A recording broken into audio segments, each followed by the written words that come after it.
Xin chào quý vị khán giả thân mến, tôi là Sơn Lâm và hiện giờ tôi đang có mặt tại vòng sơ loại điểm hẹn tài năng tại khu vực thành phố Hồ Chí Minh.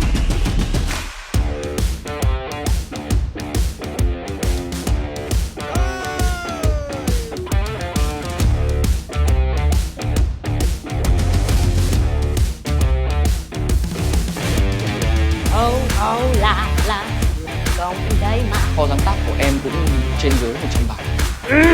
Thí sinh này đã không nghiêm túc với cuộc thi rồi quý vị, không mang cổ động viên đi cùng. Em không có cổ động viên mọi người ạ, em không có. Cặp đôi à? Cũng đi thi luôn hả? Dạ vâng ạ.